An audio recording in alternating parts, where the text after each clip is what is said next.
Ilang beses ko na kasing sinasabi siya yung ayusin mo yung pinto para hindi makapasok agad-agad yung mga bata.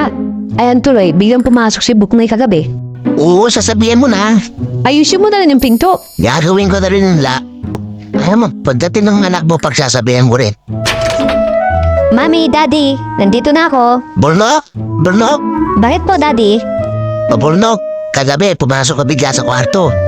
So ulitin kakatok ka, ha? Opo, Daddy. O, Bornok, anong nakita mo nung pagpasok mo sa kwarto? Nakita ko po, may snake si Daddy. Yes, Bornok, snake yun. Kaya nga, inupuan ko para hindi tayo makagat. Oo, tapang si Mami. Tapang Pero yan. mas matapang po si Yaya. Paano matapang si Yaya?